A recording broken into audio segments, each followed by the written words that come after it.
John F. Kennedy Jr. was an American prince, the son of a beloved president and a beautiful trend-setting aristocrat. The enormity of the experience that this kid had to go through is amazing. My father stood before you. He carried the weight of public expectation on his shoulders. He knew that he was being groomed. He knew that everyone had a plan. Hounded by paparazzi and constant gossip column headlines, John takes refuge in his passion for flying. John, are we lost? No, we're fine, we're fine. John! I miss the little boy I knew. I miss him so much, you know. Why did he decide to fly that evening, risking his own life and the lives of his loved ones?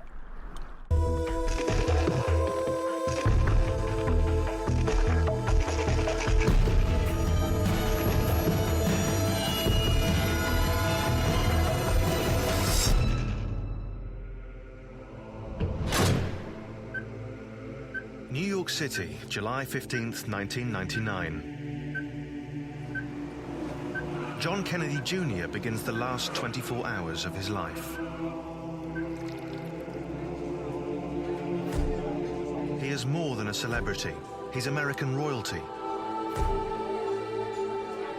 a cultural icon. It's early evening, and John is meeting his wife Carolyn and her sister Lauren at the Stanhope Hotel bar in New York City. He's nursing a broken ankle sustained when he crash-landed his ultralight aircraft 6 weeks ago. John, Carolyn and Lauren had planned to fly to the wedding of John's cousin Rory Kennedy, but there's a problem. John's marriage is in trouble, and Carolyn doesn't want to go. John moved out of the couple's Tribeca loft to a room here at the Stanhope Hotel just 2 days ago. Well, John had a fight with Carolyn, and she was such a high-maintenance person that you didn't make up with her in 5 minutes. It would take hours or maybe even days to make up with her from one of the big fights. And so he stayed at a hotel. He went off and stayed at a hotel. Again, it didn't mean they were separating. It just meant the intensity of their argument and how the seriousness of the discussions they would have to have. They both had a very strong temper, not temper, but character. You know, Caroline had a very, very strong character. Carolyn has been overwhelmed by the public attention that follows John everywhere he goes. She didn't know who she was. She got lost a little bit, and that was a big problem. Well, John had no idea when he married Carolyn that she would be unable to deal with the media pressure. After all, she was in public relations beforehand. She seemed to love to be in the limelight. She seemed to be the perfect wife for John. But immediately after their honeymoon, they come back to their flat in Soho, and she can't deal with it. There are the photographers waiting there. She simply can't deal with it, and she becomes a recluse. She just stays in that apartment for days on end. And I won't take no for an answer. In an effort to broker a compromise, Carolyn's sister, Lauren Bissett, has pressured the couple to meet for drinks. It'll be a great idea. We'll all fly up together, and we'll have fun. She encourages them to put aside their differences, at least for the weekend, and go as planned to John's cousin's wedding. Why don't you just put the last few weeks behind you? I just want this to stop. What is the matter with you two? Excuse me. John cherishes Kennedy family gatherings. She's so stubborn, my little sister. It's a chance for him to shed the public persona and relax with people who've shared triumphs and tragedies with him all his life. The Kennedys have had so much tragedy. They're used to circling the wagons. They're used to pulling together, grieving together, and resolving together. I've never seen a family like it. They're always there for one another. I want to try. Carolyn finally agrees. They will all fly together tomorrow afternoon. Control freak. But I love you for it. John, Carolyn, and Lauren have just 23 hours to live. John, how do you feel? John F. Kennedy Jr. lived his entire life in the public eye. He was America's most eligible bachelor and, according to People magazine, the sexiest man alive. He dated film stars and married the socialite Carolyn Bessette. He was on tabloid front pages and a regular in celebrity gossip columns. He wasn't thrown into a fire or a glare of media lights. He grew up there. I mean, he was the best at it. But it had this innocence about it. And that is probably the greatest lesson I learned from my friend was, don't be cynical. And to hear it from him was a beautiful thing. I'm not a political leader, but I can speak for those of my age. John lived with endless speculation about whether he had the ability to follow in the footsteps of a father he never knew.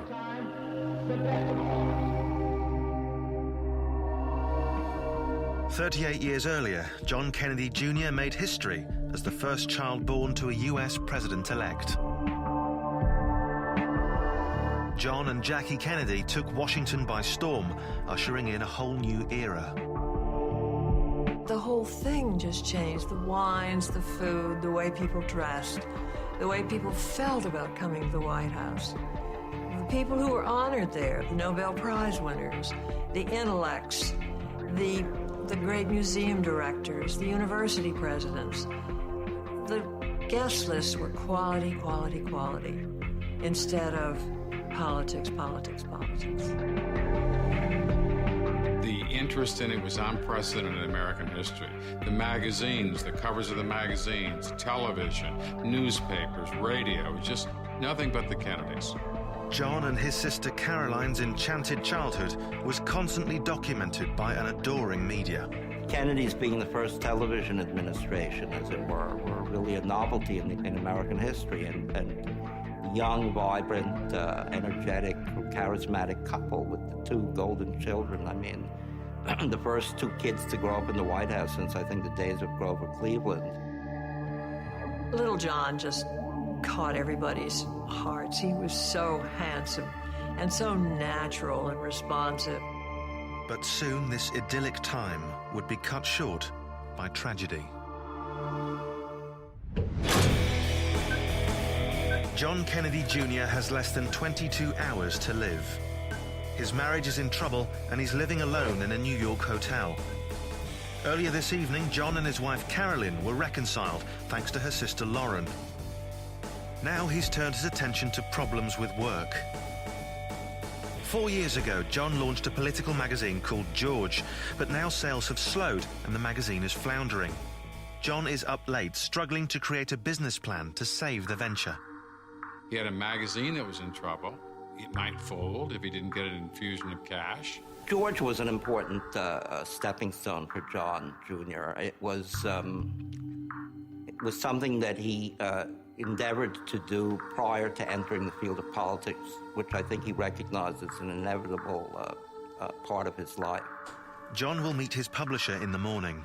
His attempt to be regarded as a serious player in publishing will be tested. Dealing with the bare-bone business of George was difficult for him. He did not enjoy it. He had to put on a suit and go into the boardroom and get berated. John is under maximum stress just when his life will depend on clear thinking.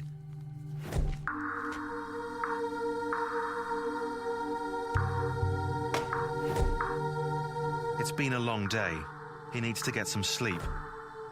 Tomorrow morning's meeting could determine John Jr.'s fledgling political career.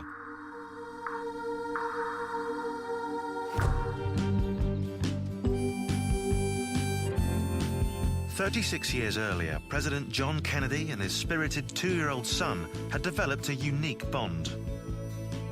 President Kennedy was so thrilled to have a son. But he was like every father. Every father is thrilled to have a son. And here was this beautiful boy. And so he loved it when little John came to his office and examined everything and played with everything.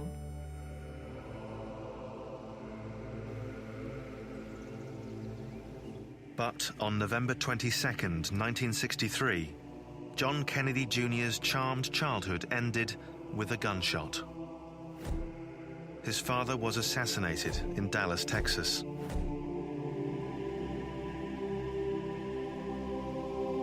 The president was buried on John's 3rd birthday. He said often that he remembered nothing of his father, not even that famous scene where he's saluting the horse-drawn carriage that's carrying his father's body. This image would haunt John for the rest of his life.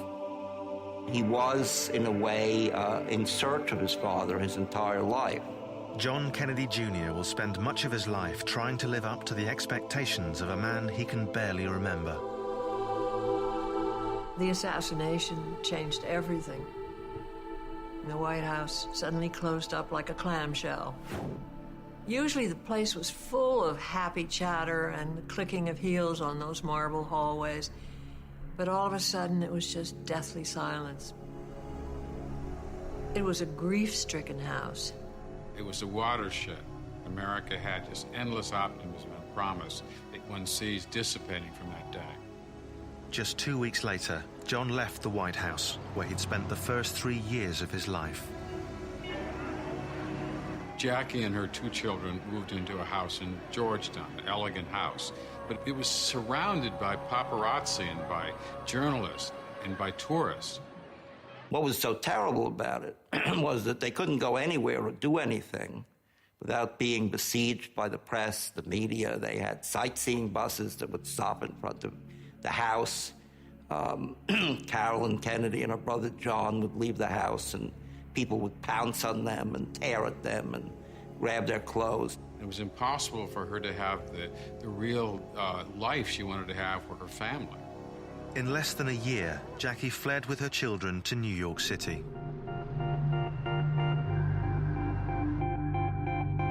Desperate for a father figure for her young son, Jackie turned to Bobby Kennedy.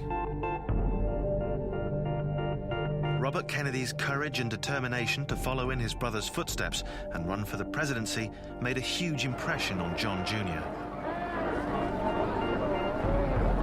Joseph Kennedy, the Kennedy patriarch, really had trained his sons that one must pick up the banner for the next. Now it was Bobby's turn to take up that banner and to get to the White House himself. My thanks to all of you, and now it's on to Chicago, and let's win there. But on June 6, 1968, the unimaginable happened. Just 5 years after the death of his father, John Jr.'s uncle, Robert Kennedy, was shot and killed as he campaigned for the leadership of the Democratic Party. Now, 7-year-old John Jr. was fatherless again. As an adult, John Kennedy Jr. was reluctant to speak about the tragedy he experienced as a child. But the media speculated endlessly and dubbed it the Curse of the Kennedys. The title I selected for this book, The Kennedys, Dynasty and Disaster, made a lot of sense. It seems to be some kind of a curse hanging over the Kennedys. On John's last day, the curse would strike again. John Kennedy Jr. has 14 hours to live. Last night, he reconciled with his estranged wife, Carolyn, who agreed to join him at a family wedding at Martha's Vineyard. John plans to take Carolyn and her sister Lauren in his light aircraft. They plan to leave at 5:30 this afternoon. But John Jr. has a busy day ahead. He's already tired, having worked long into the night preparing a new business plan to save George, his political magazine, from financial disaster. This morning, John will present his new plan to the bosses at Hachette Philipacci Publishing. John's hopes for his future depend on the outcome of this meeting. Gentlemen, always ready for good news. Have a seat. Klieger told him, it's over, it's done, we're not going to pick you up. After your 5-year contract is done, we've done wonderfully with the magazine, we feel you've been a great success, but it's time to move on. John knows Hachette's CEO, Jack Klieger, is tough, but he's determined to turn the situation around. The business plan that he had presented was a strategic plan, but it didn't have, in my opinion, enough specific tactical executions that I could then go and present that to my bosses and feel comfortable with that presentation. John was very interested in expanding the George brand, and I agreed that it was an important element of what we were doing, or what we could do.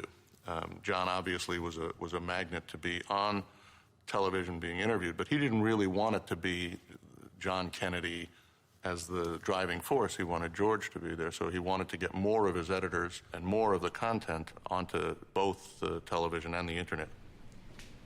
Hachette wants John to trade on the Kennedy name, but John has other ideas, and that's frustrated the publisher's executives.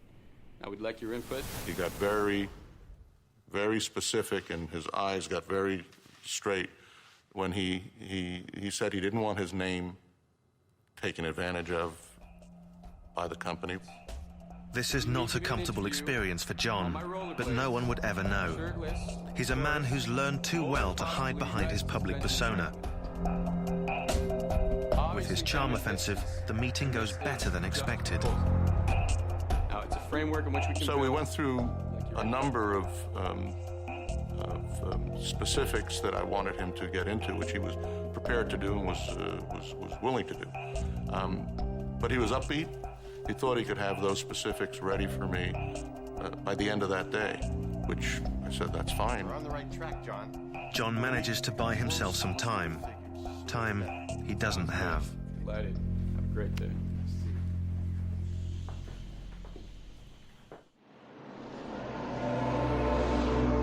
By the age of 8, John Kennedy Jr. had lost both his father and his uncle to violent assassinations.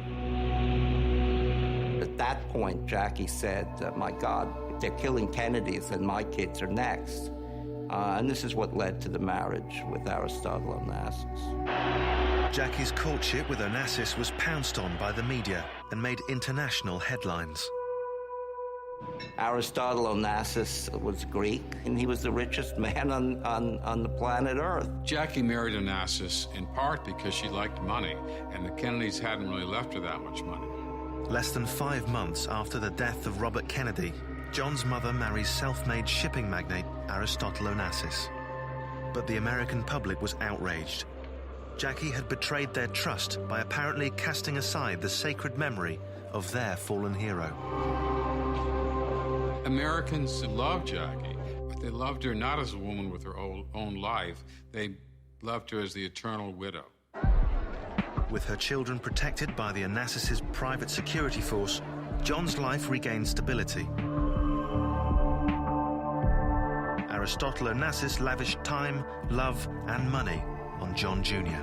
I think he liked Ari Onassis a lot. I think Ari liked him a lot, and I think he found Ari to be a very interesting, avuncular sort of figure. But this oasis of calm was not destined to last.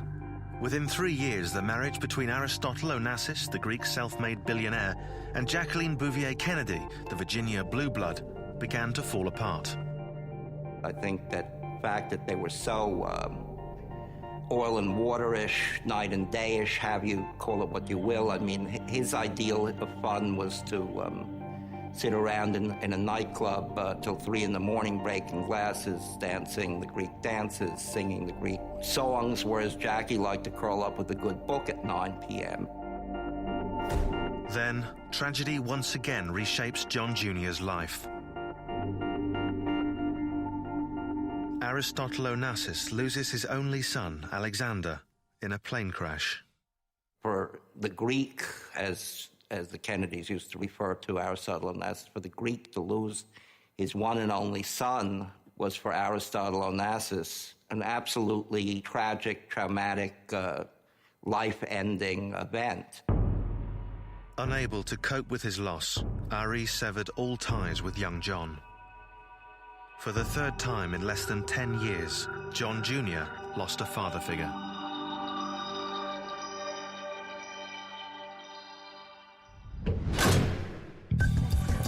Just after midday, John is busy in his Manhattan office. The meeting with his publisher is forgotten as John hits the ground running. As the editor-in-chief of the magazine, he's got to push the next issue out the door. He had deadlines, he had to do so many things, and he was responsible. And I think it became a little stressful. He explained to me once that when the magazine has to go out, And sometimes you have to be there all night. Locked into a frenetic pace, John is about to make a series of minor mistakes that will mean the difference between life and death. Hello. At 1 p.m, he gets a call from Essex Airport and arranges for his Piper Saratoga to be fueled and ready for 5:30 p.m. This afternoon's a turn off. But as the afternoon unfolds, his departure plan will be delayed. Need that 10 minutes ago. Good ending. 1:05 p.m. A pilot he regularly flies with calls to ask if he needs a co-pilot. John, inexplicably, refuses the offer. The strangest, most inexplicable thing that happened that last day was that John didn't take a co-pilot with him. He was such a careful pilot that of the 200 or so hours he had flown, he had an inordinate number with a co-pilot. I mean, most pilots with 200 hours would not have had 70 or 80% of those hours with the pilot beside him. But he knew he wasn't a great pilot. Why John didn't take the pilot with him is one of those things we're just never going to know. 4:30 p.m. The drive to Essex Airport takes about an hour. If he's going to make his 5:30 departure and fly to Martha's Vineyard in daylight, he should leave now. But John takes time to email his friend John Barlow to offer condolences on the death of his mother. 4:30 p.m. Running late, John calls Jack Klieger and postpones their meeting until the following week. Hi, Jack. Hi. And he did call me at around 4:30 or so to say that he'd gotten really backed up. They were closing an issue, and he also had some other things he had to take care of, and he had to leave for the airport that night, so he asked if he could get it to me the following week. And I said, that's fine, as long as you can see that it gets sent to me where I was just going to be on vacation not far away. So we agreed that I'd get it the following week, and that was the last conversation we had. Yeah, I know. 5 p.m. John calls his friend Billy Noonan and says he will not be able to make his anniversary celebration. They plan to meet later that weekend, but John will never see his friend again. 6:32 p.m. John logs on to the weather service. He reads that the conditions are hazy, visibility 5 miles. But John fails to take into consideration that the measuring device only sees what is directly above. That machine is only looking straight up in the sky. So in other words, if you have a clear sky right over the machine will report clear sky. But if you have 500 feet away a layer of fog surrounding the machine still will report a clear sky unless that fog is right over the machine. Hello? John hasn't flown alone in his Piper Saratoga since he broke his ankle 6 weeks ago. But he's too busy putting out fires at George magazine to calmly evaluate his plan to fly. 6:40 p.m. John leaves the office more than 2 hours later than intended. He's neglected to calculate the additional time he will lose driving in Friday rush hour traffic. Great long weekend. When you learn to fly, you are taught to follow certain procedures. Checking the weather, doing a pre-flight inspection, checking yourself, making sure that you're feeling up to it. If you skip one of them, it opens the door for error. John has made a number of errors in judgment this afternoon. In less than 3 hours, he'll be dead.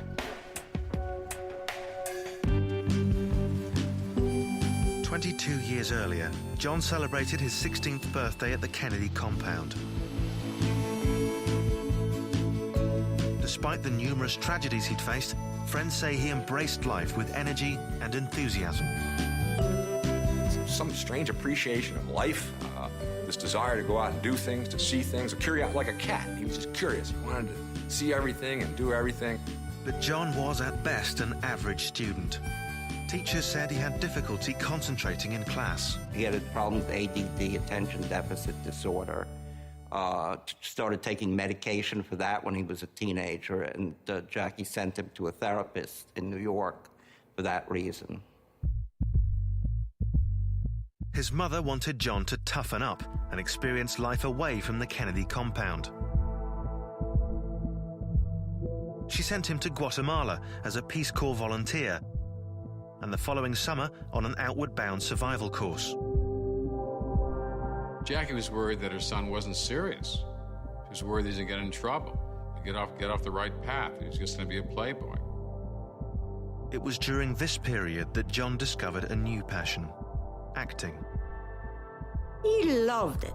He loved it. It first was Cyrano of Bergerac. He was great on Cyrano. John was a charmer. He could charm a snake. He was on stage. He was just on his element. You know, he loved it.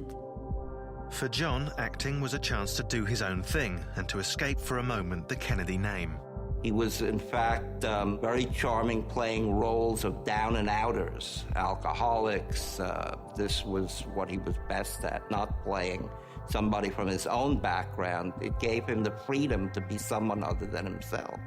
Deliberately avoiding Princeton and Harvard, where his father studied, John enrolled as a freshman at the smaller and more liberal Brown University. There, he was constantly monitored. Jackie watched over John very closely, often in ways he didn't even know. I mean, she got his grades, she'd call his professors. She was omnipresent. Jackie made sure John knew he must fulfill his duties as a Kennedy. He was often drafted in to introduce his Uncle Teddy at political functions. Ladies and gentlemen, my Uncle Ted Kennedy. And when he wanted to apply to drama school as a graduate student, Jackie insisted he study law. It was Jackie who ultimately put her foot down regarding his acting career and who said, look, you know, you're going to go to law school and you're going to study law and you're going to work. Succumbing to intense pressure, John suppressed his passion for acting and reluctantly entered New York University Law School. It was the first step towards accepting his Kennedy inheritance.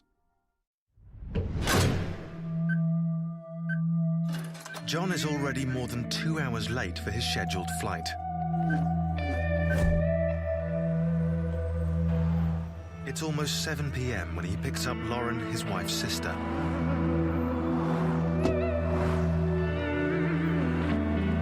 John originally planned to fly out of Essex County Airport for Martha's Vineyard at 5:30. But driving in Friday rush hour traffic, it will take him over an hour to get there, and he'll be forced to make the last crucial minutes of his flight in darkness.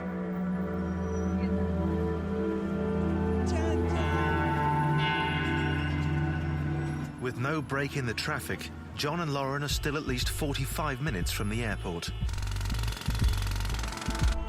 He could have called to reschedule the flight, but he did not. John's wife, Carolyn, has spent the afternoon shopping for a dress to wear to the family wedding. She decided to travel alone to Essex Airport. Now she too is stuck in traffic. She does not confer with John and her sister about the delay.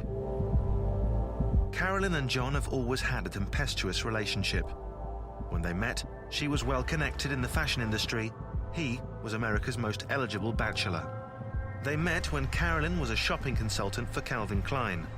John fell madly in love. They caught each other's eye, and that spark didn't go away. That spark turned into a big flame, in many ways. They were America's golden couple, but by their last day, cracks have begun to appear. John has been accused of being insensitive. Some say Carolyn is controlling, a skilled manipulator. My wife called her a witch, but a good witch. And that she had this power about her, a mystery and an intelligence, I think, more than anything. She didn't necessarily not let you know what she was thinking, but you knew that she understood you. She looked you in the eye, and you knew that she touched your soul a little bit, and you felt that, and you appreciated that in her. And John saw that right away with her. As I said, when I first saw her, I looked at the ground and tried to get out of the room, frankly. And they didn't even know each other that well yet. He was watching me react to her, and I think, and a lot of people react that way to her, and that was attractive to him. They were two powerful personalities who couldn't seem to get along, even though they believed they were meant for each other. John and Carolyn's relationship was really based on the idea that they were soulmates, that they'd found the counterpoint of each other. They were talking about kids and talking about him becoming a senator and she'd smoothed out. John and Carolyn make slow progress towards the airport. What's the plan? Whatever their hopes, their future together will be cut tragically short.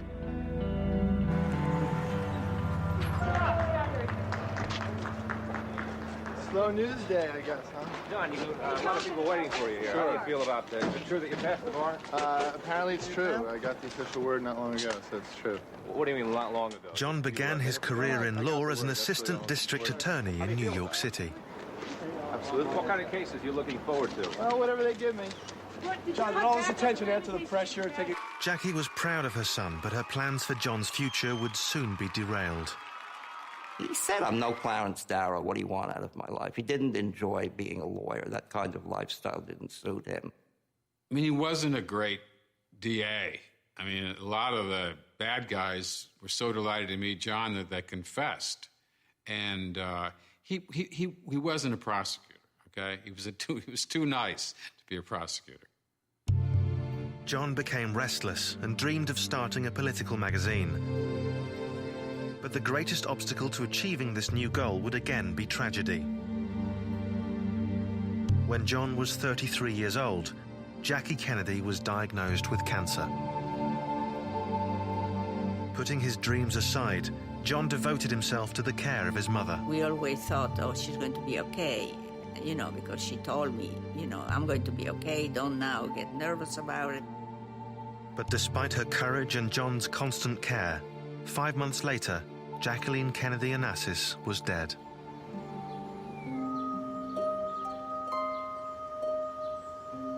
What he suffered the most is after Madam died. It was a big, big void on his life. For John, it was extraordinarily sad, but it was the evocation, the birth of a man. I mean, the day after she died, there he was in front of her building on 1040 Fifth Avenue in a blue suit, talking to the press. My mother passed on. She was surrounded by her friends and her family.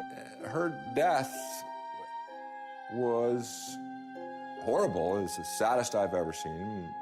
But he came out of it with her spirit firmly behind him. It's a reading from the second letter of St. Paul to the Thessalonians. But I would not have you to be ignorant, brethren. Jackie was gone, and although devastated by the loss, John Kennedy Jr. was now finally free to chart his own destiny. She told him on her deathbed, go use your name. You earned it.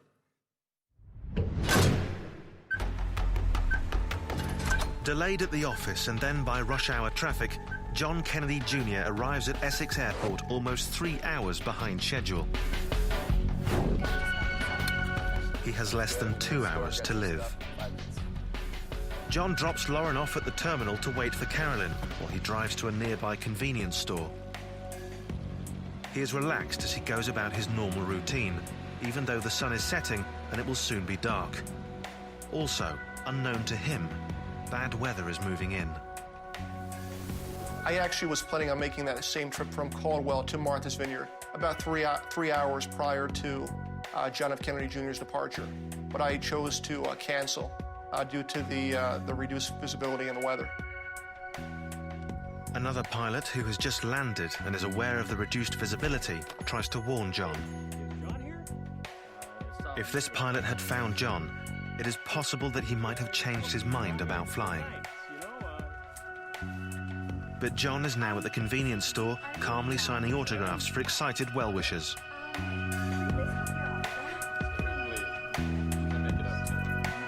He had decided before making the trip that he was going to do it by himself. John felt, well, look, I'm out of this contraption on my ankle. My ankle feels good. I'm taking pain pills, but nevertheless, I'm ready to go. For John, the physical limitation was a challenge. That was the Kennedy way. This is a family that's out there that lives on the edge. They feel somehow that the only way that they can enjoy life is by living it in the most extreme sense.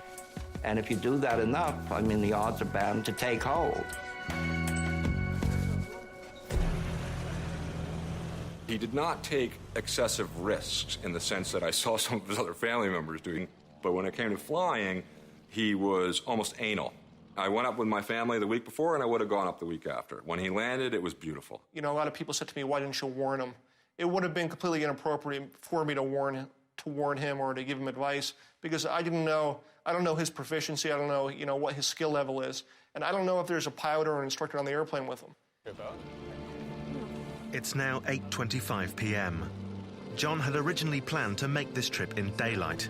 Leaving now means that soon he will be flying in the dark over the Atlantic Ocean.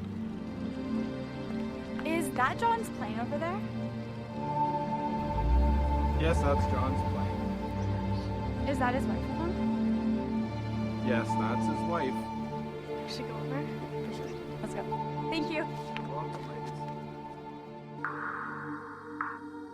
Tragically, one of Jackie Kennedy's last wishes would have saved her son's life had he kept his word.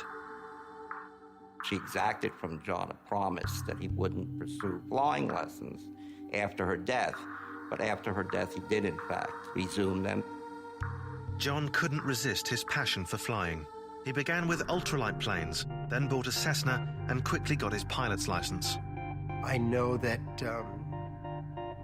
he seemed very happy in an airplane when I was with him.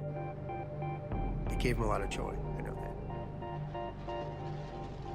that. 3 months before he died, John purchased a Piper Saratoga, a much faster, more powerful aircraft. Flying was his escape route from all the public attention. John had an illusion that ordinary people had a kind of freedom he didn't have. He didn't see that you and I are imprisoned in our way just as he was. And he saw it in flying as a way to have that absolute freedom, go above the clouds, and he was his own person. The year after his mother's death, John fulfilled an ambition she would have been proud of. He launched his political magazine, George, Ladies and gentlemen, meet George. To huge critical acclaim.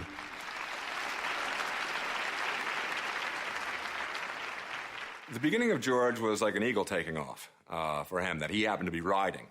He loved it, the creative process, the fact that he had come up with a business idea and it seemed to make sense. It wasn't just coming together because of his name. It was journalism. He loved that.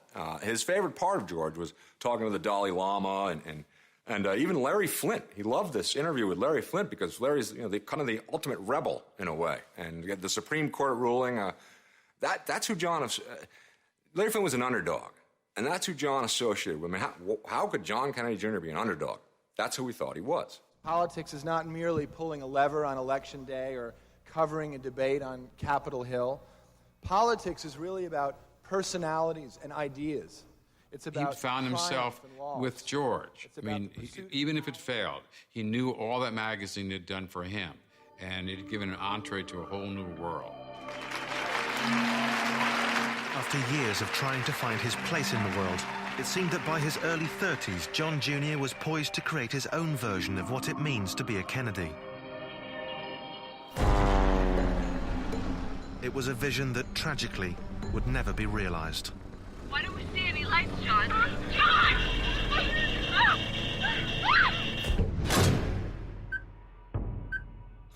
John Kennedy Jr. is about to fly with his wife and sister-in-law to a family wedding in Martha's Vineyard. Good.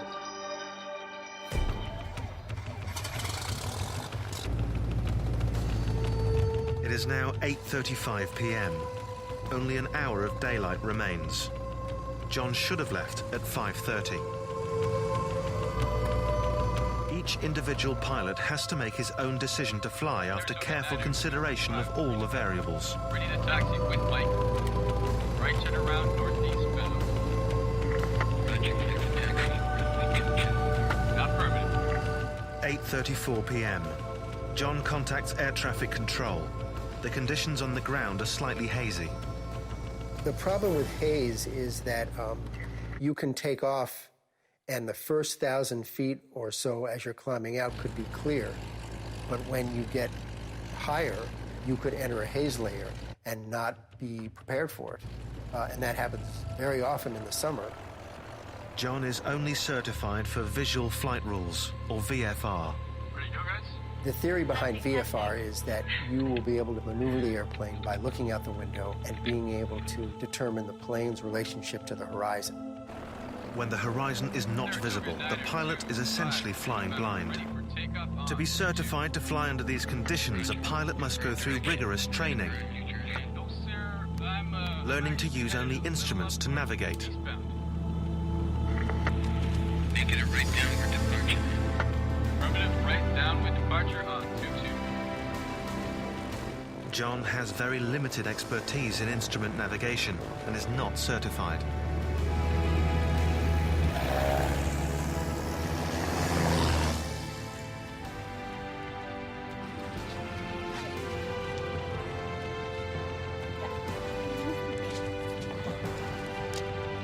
As they take off, John has left a goodwill note, which he will never read. John's departure is now so late that Lauren's hosts for her weekend on Martha's Vineyard arrive to pick her up just as she is leaving. Lauren Bissett. She's flying in with John and Carolyn. Are they here yet? Haven't seen the plane. We checked with air traffic control. John could have filed a flight plan as he left, but he did not. It's a good idea, particularly on a night flight, to file a VFR flight plan. The advantage being that once you file and activate it, there will be someone waiting for you to cancel it when you arrive at your destination.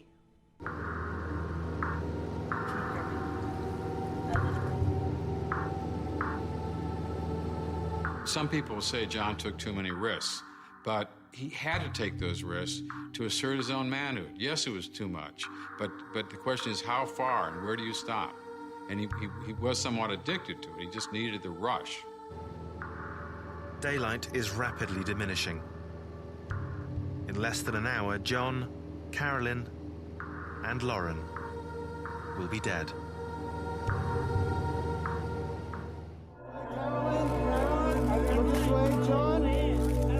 One year earlier, it seemed John Kennedy Jr. was set to fulfill the expectations of an adoring American public. His political magazine, George, was doing well. He was moving in all the right political circles, and he'd found the woman he wanted to spend his life with, publicist Carolyn Bissett. How was the honeymoon, John? Hold it, please, for us. Look this way. Oh! Foiling intense media speculation, he orchestrated a secret wedding on Cumberland Island off the Georgia coast. John, we're not getting you. Can you look back up and look this way, Carolyn? We weren't supposed to tell anybody. I remember when they told me in July. You know, it was a long time to keep it until September. I remember him pumping his fist that they'd gotten it done. Like, yes, we did it. To her satisfaction. And it was a wonderful wedding, it really was. The wedding made headlines around the world. They were portrayed as the perfect couple. But sparks flew between Carolyn and John from the moment they met. He liked the fact that there was trouble there. And it wasn't until he married her, he saw that the trouble wasn't going to end.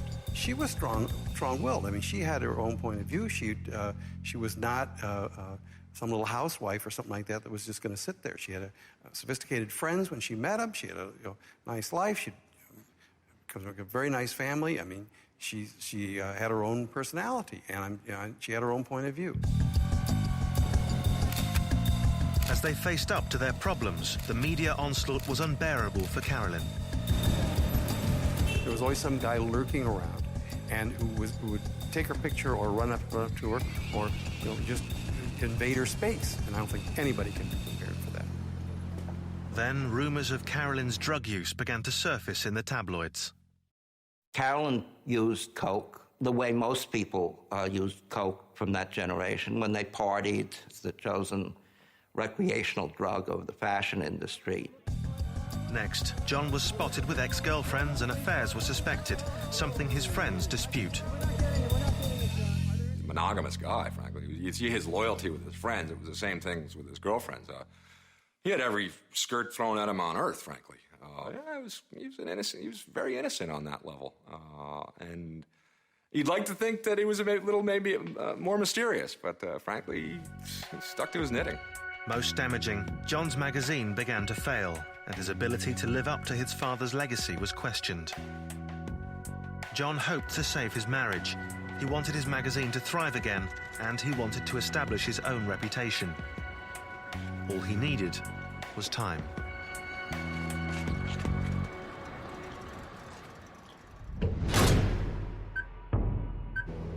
The sun has set.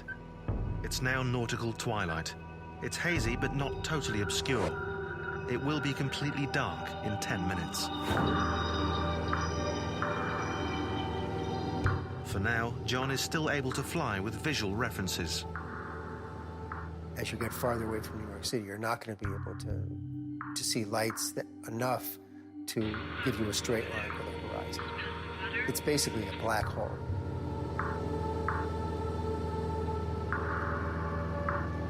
Flying over water at nighttime, you pretty much lose that horizon. You're solely referencing your instruments.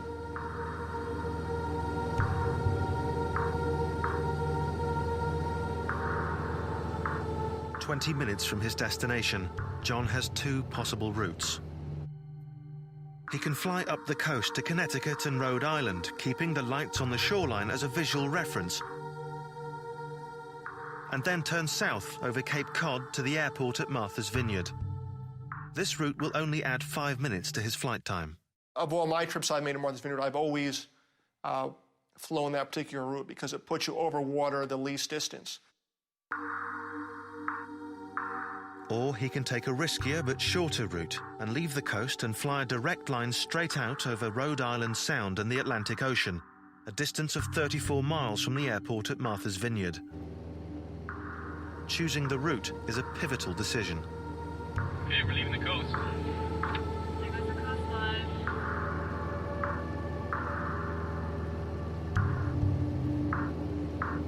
John chooses to fly the direct route, out over the ocean, into the void.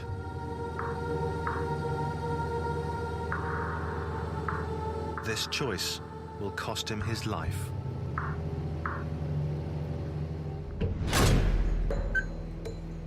In just 2 minutes, John will be flying in complete darkness. In 5 minutes, he'll be dead.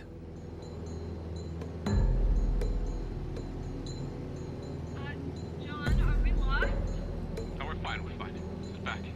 Why don't we see any lights, John? John is flying at 5,500 feet in complete darkness. He is 34 miles from the airport at Martha's Vineyard. He cannot see any visual landmarks, but he starts to descend. 9:39 p.m. There is still no sign of the lights at the airport.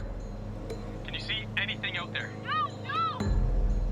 John levels off at 2,500 feet and searches desperately for some visual reference, a light, a horizon line, stars, anything to give him a sense of direction. John!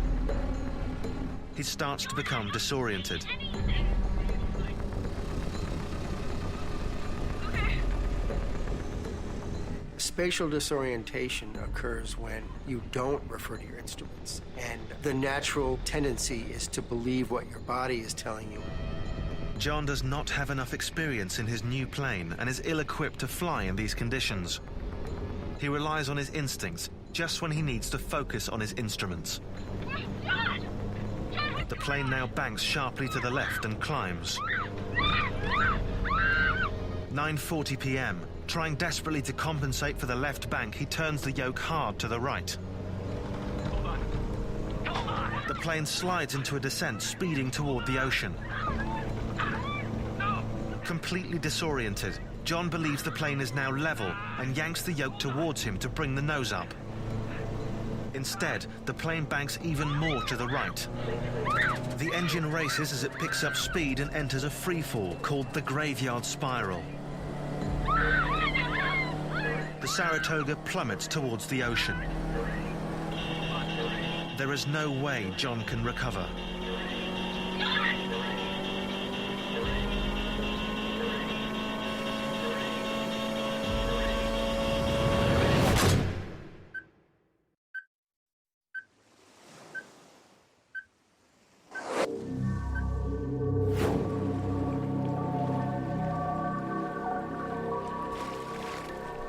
I miss him, I miss I missed the little boy I knew, and, I couldn't believe that he was going to finish this way.